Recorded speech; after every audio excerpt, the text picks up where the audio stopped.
Praise the lord. ప్రతిరోజు అనుదిన వాక్యం ద్వారా మీరెంతగానో బలపడుతున్నారని నేను ఆశిస్తున్నాను. అలాగే మీరు కనుక మన యూట్యూబ్ ఛానల్ని క్రొత్తగా వీక్షిస్తున్నట్లయితే మన యూట్యూబ్ ఛానల్ని సబ్స్క్రైబ్ చేయండి, ఇతరులకు షేర్ చేయండి.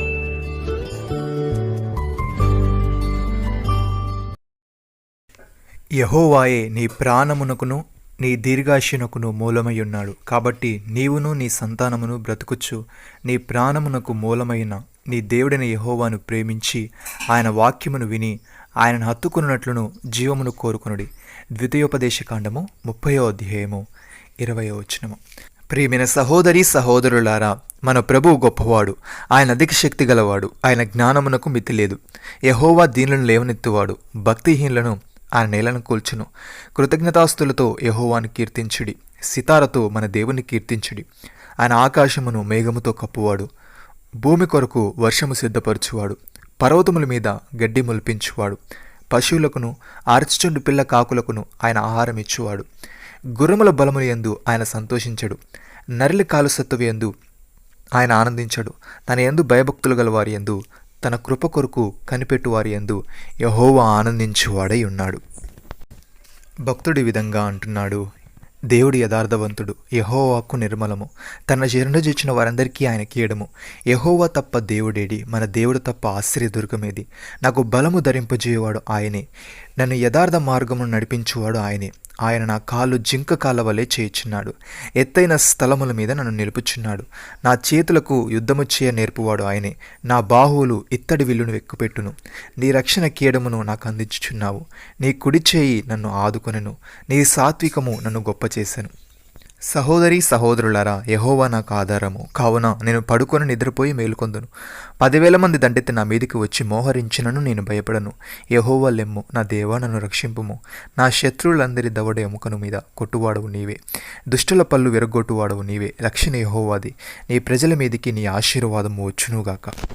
ప్రియమైన సహోదరి సహోదరులారా, దేవా నీ కృప ఎంతో అమూల్యమైనది. నరులు నీ రెక్కల నిన్ను ఆశ్రయించుచున్నారు. నీ మందిరం యొక్క సమృద్ధి వలన వారు సంతృప్తి నొందుచున్నారు.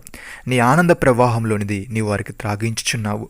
నీ యొద్ద జీవపు ఊట కలదు, నీవు వెలుగును పొందియే మేము వెలుగు చూచుచున్నాము. పౌలు భక్తుడి విధంగా అంటున్నాడు, పూర్వకాలమందు నానా సమయముల్లోనూ నానా విధములుగాను ప్రవక్తల ద్వారా మన పితరులతో మాట్లాడిన దేవుడు ఈ దినముల అంతమందు కుమారుని ద్వారా మనతో మాట్లాడాను. ఆయన కుమారుని సమస్తమునకు వారసునిగా నియమించెను. ఆయన ద్వారా ప్రపంచములను నిర్మించెను. ఆయన దేవుని మహిమ యొక్క తేజస్సును, ఆయన తత్వం యొక్క మూర్తిమంతమునై ఉండి తన మహత్తు గల మాట చేత సమస్తమును నిర్వహించుచు పాపముల విషయంలో శుద్ధీకరణము తానే చేసి దేవదూతల కంటే ఎంత శ్రేష్టమైన నామం పొందెనో వారికంటే అంత శ్రేష్ఠుడై ఉన్నత లోకమందు మహామహుడగు దేవుడు కృపాశ్రమను కూర్చుండెను. ప్రియమైన సహోదరి సహోదరులారా, మీరు క్రీస్తుతో కూడా లేపబడిన వారైతే పైనున్న వాటిని వెతుకుడి. అక్కడ క్రీస్తు దేవుడి కుడి పార్శ్వమున కూర్చుండి ఉన్నాడు. పైనున్న వాటి మీదే కానీ భూ సంబంధమైన వాటి మీద మనసు పెట్టుకొనుగుడి. ఏలయనగా మీరు మృతి పొందిదురి, మీ జీవము క్రీస్తుతో కూడా దేవుని యందు దాచబడి ఉన్నది. మనకు జీవమైన క్రీస్తు ప్రత్యక్షమైనప్పుడు మీరును ఆయనతో కూడా మహిమయందు ప్రత్యక్షపరచబడుదురు. నమ్మిన వారు నాతో కలిసి ప్రార్థనలో ఏకీభవించండి. మమ్మల్ని మిక్కిలిగా ప్రేమిస్తున్న మా ప్రియ పరలోకపు తండ్రి, మీరు మాకిచ్చిన ఈ వాగ్దాన్ని బట్టి మీకు స్తోత్రములు తండ్రి.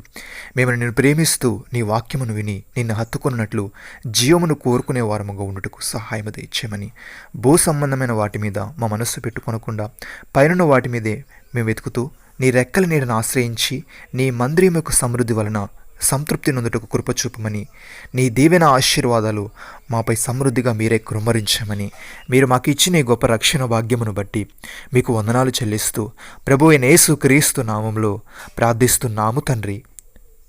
ఆమేన్.